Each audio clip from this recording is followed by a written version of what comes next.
The sharp click of designer heels on marble echoed through the conference room as I watched Barbara Winters spill her third coffee of the morning onto the mahogany table. Her hands were shaking, actually trembling, as she stared at me standing in the doorway. Not in my gray cleaning uniform, in a tailored Armani suit with my CEO badge clipped to the lapel. "This is impossible," she whispered, her voice cracking. Behind her, Vice President Marcus Sterling's rehearsed welcome speech died in his throat. His face had gone the color of old newspaper. The temperature in that boardroom seemed to drop 20 degrees as recognition spread like a virus through the assembled executives. I watched Sarah Chen's perfectly maintained composure fracture in real time, her mouth opening and closing without sound, her manicured fingers crushing the presentation folder she'd been holding. 2 weeks. I'd spent 2 weeks pushing a cleaning cart through these halls while they treated me like I was invisible, worse than invisible, like I was something to be avoided, dismissed, erased. Every condescending comment, every dismissive gesture, every moment they'd revealed exactly who they were when they thought no one important was watching. And now they knew. The cleaning lady they'd barely bothered to acknowledge was about to dismantle everything they'd built on cruelty and arrogance. "My name is Elena Hartwell. I'm 34, and I'm a corporate restructuring specialist with a Harvard MBA. This is the story of how I cleaned house, literally." The plan had started 3 months earlier in a very different boardroom. Chairman Robert Davies had slid a folder across his desk, his expression grim. "Global dynamics is dying from the inside," he'd said. "We've tried 3 CEOs in 2 years. Each one promised reform. Each one failed within months. The culture is toxic, but we can't figure out why the changes never stick." I'd opened the folder. The metrics were devastating. Turnover rates approaching 40%, discrimination lawsuits piling up, productivity in free fall. But what caught my attention were the exit interview quotes. "Management creates an environment of fear. If you're not part of the inner circle, you don't exist. They don't see us as people?" "You need someone on the inside," I'd said. "Someone they'd never suspect. Someone who can see how the system really operates when no one's performing for the new boss." That's how Elena Hartwell, incoming CEO, became Elena Martinez, evening cleaning staff. The transformation had been surprisingly easy. A different last name in the system, a gray uniform, my hair pulled back, glasses instead of contacts. I'd worked as a hotel housekeeper during college. I knew the rhythms, the invisibility of service work. What I hadn't anticipated was how completely people would erase you when they decided you didn't matter. My first night, Barbara had walked past me in the hallway, phone pressed to her ear, and shoved her empty coffee cup into my hands without breaking stride in her conversation. Not a word, not a glance, just the assumption that my hands existed to hold her garbage. Marcus had been worse. "Make sure you clean under the desks properly this time," he'd said, not looking up from his phone. "The last cleaning lady was fired for missing spots." The casual cruelty in his voice, the way he'd emphasized cleaning lady like it was a species designation rather than a job description. I documented everything. My phone, hidden in my cleaning cart, had recorded hours of conversations. The way Sarah had berated a junior employee until the young woman was crying in the bathroom. The way Marcus openly mocked the basement people who handled data entry. The way Barbara had told me not to let my kind be visible when important people were around. But the worst had been watching the pattern. The qualified employees of color stuck in entry-level positions, while mediocre white executives failed upward. The way women's ideas were dismissed in meetings, then presented by men an hour later. The systematic destruction of anyone who tried to challenge the status quo. I'd filled 3 notebooks with observations, created a database of incidents, built a comprehensive case that would be impossible to dismiss as one person's perspective, because I hadn't just been watching. I'd been experiencing exactly what hundreds of employees had tried to report for years. The breaking point had come 5 days before the scheduled board meeting. I'd been cleaning Marcus's office when he'd taken a call on speaker. "The new CEO arrives Monday," the voice had said. "Some Silicon Valley reformer who thinks they can fix everything." Marcus had laughed, actually laughed. "Give them a month. We've gotten rid of bigger threats than some tech hotshot. The system protects itself. It always does. That's when I'd known. This wasn't just about documenting problems. This was about completely dismantling a machine designed to protect itself by grinding up anyone who challenged it. So I'd moved up the timeline. Using my personal phone during a break, I called the chairman from outside the building. I'm ready to introduce myself. Monday's board meeting, the day I was supposed to officially arrive, but I'm doing it my way. Now, standing in that conference room with 20 executives staring at me in various stages of shock and horror, I felt the weight of every dismissed employee, every silenced complaint, every person who'd been made to feel invisible. "Good morning," I said, my voice cutting through the stunned silence. "I believe some of you know me as Elena from the cleaning crew. For the past 2 weeks, I've had the opportunity to observe this company from a unique perspective. Today, we're going to discuss what I learned." I walked to the head of the table, my heels clicking with each step. Barbara had started crying, black mascara streaking down her cheeks. Sarah looked like she might be sick. Marcus had gone very still, the way prey animals freeze when they realize they're being hunted. "Shall we begin with human resources?" I opened my laptop, connecting it to the presentation screen. "Barbara, your comments about my kind being visible were particularly illuminating." The first slide appeared, a comprehensive timeline of every discriminatory comment, every policy violation, every instance of harassment I'd witnessed or recorded. Barbara's face appeared in multiple video clips, each one more damning than the last. "This is from Tuesday," I narrated as one clip played. Barbara's voice filled the room. "We can't have your kind visible during important meetings. Stay in the back hallways until the executives leave." Barbara made a choking sound. I didn't mean." "You meant exactly what you said," I interrupted. "And you said it because you thought I didn't matter, that no one would care, that your position protected you from consequences." I turned to Marcus. "Or perhaps we should discuss those confidential merger proposals you were so concerned about me touching, the ones I'd already reviewed and rejected 3 weeks ago during my meetings with the board." His confident facade crumbled. But the board said.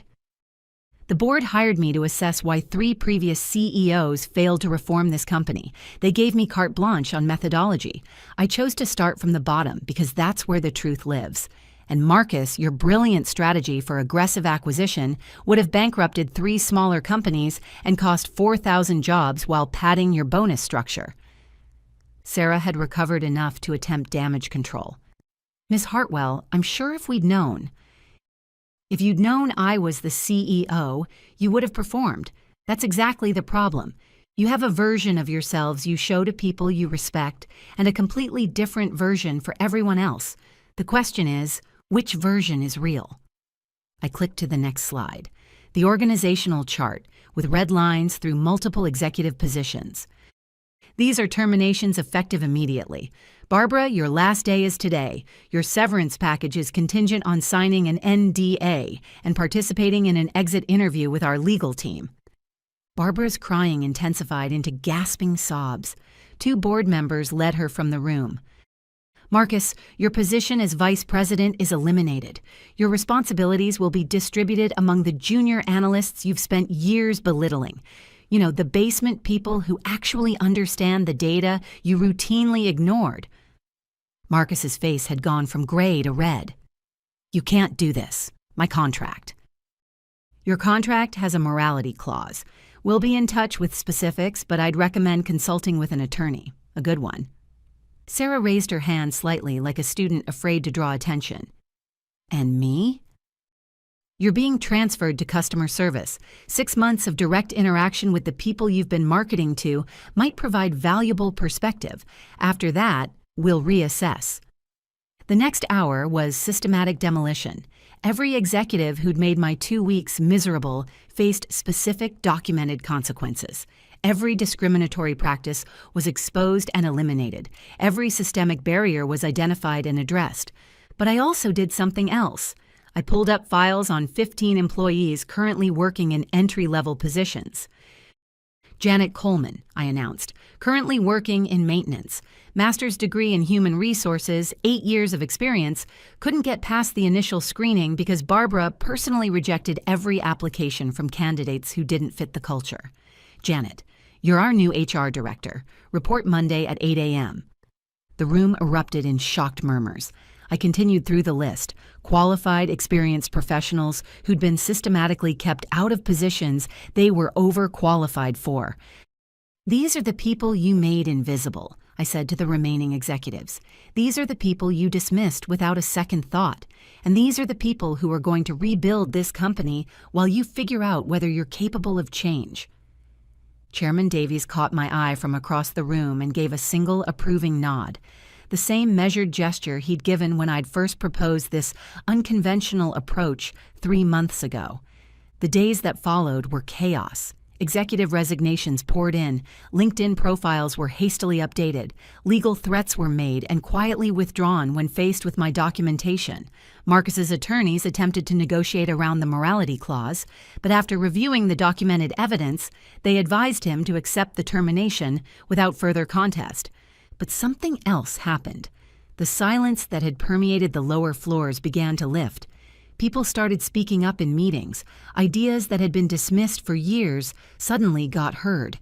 Innovation bloomed in spaces where fear had strangled it. Barbara sent desperate emails. I sincerely apologize for any misunderstandings during your observation period. My comments were taken out of context. I forwarded them to legal without response. She signed the NDA 3 days later in exchange for her severance package and left without further communication. Marcus tried sending expensive gifts, wine, chocolates, tickets to events. They all went into a box marked evidence of attempted manipulation in the legal department. Sarah, to her credit, actually showed up for her customer service training. I watched on the security feed as she took her first call, her expression shifting from horror to something like understanding as she heard directly how the company's policies affected real people. 1 month later, I stood in front of the entire staff, every employee from executive to maintenance, for a mandatory all-hands meeting. Many of you knew me as Elena, the cleaning lady, I began. Some of you were kind during those 2 weeks. Most of you didn't notice me at all. Today, we're going to discuss what that reveals about who we were and who we're going to become. I pulled up the organizational chart again. This time, the changes were broader. Effective immediately, every executive will spend 1 month working in an entry-level position. Consider it continuing education. You'll keep your salary, but you'll do the actual work. You'll experience the conditions you've created. You'll understand what invisibility feels like. The executives looked horrified. The lower-level employees looked stunned. Additionally, the executive floor is being converted to a collaborative workspace. Reserved parking is eliminated. Private offices are eliminated. If you need privacy for a meeting, you'll book a conference room like everyone else. I paused, letting that sink in. Salaries are being audited for equity. Promotions will be based on merit, not networking. Discriminatory behavior will result in immediate termination, regardless of position or tenure. And yes, cleaning staff will receive the same benefits as management because respect isn't determined by job description. The applause started slowly, then built into something that felt like hope. 6 months later, the transformation was complete. Employee satisfaction scores had risen by 60%. Turnover had dropped to single digits. Productivity had increased by 35%. Turns out people work better when they're not terrified or dismissed. I received an email from Barbara, now working as an entry-level HR assistant at a different company. Miss Hartwell, I never understood how much dignity mattered, how much small moments of respect or dismissal shaped everything. I'm different now. Thank you for forcing me to see. I forwarded it to Janet, our new HR director, with a note. Sometimes people can change. Worth watching. Marcus's story was different.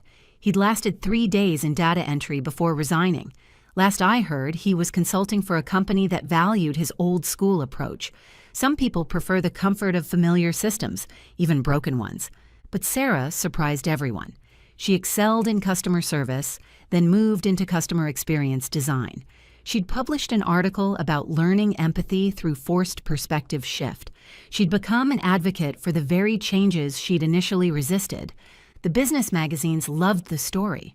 The undercover CEO who cleaned house, literally, became a case study in corporate reform. They praised the innovative approach, the dramatic results, the bold restructuring, but they missed the real story. This wasn't about one CEO's clever strategy. This was about hundreds of employees who'd been invisible finally being seen. This was about dismantling systems that protected cruelty in the name of efficiency. This was about proving that respect isn't a luxury. It's the foundation everything else is built on. My cleaning cart still sits in my office, not on the executive floor because that doesn't exist anymore, but in the open workspace where anyone can reach me. It's a reminder that the view from the bottom revealed more truth than years of reports and presentations ever could. Last week, a new hire asked me about it.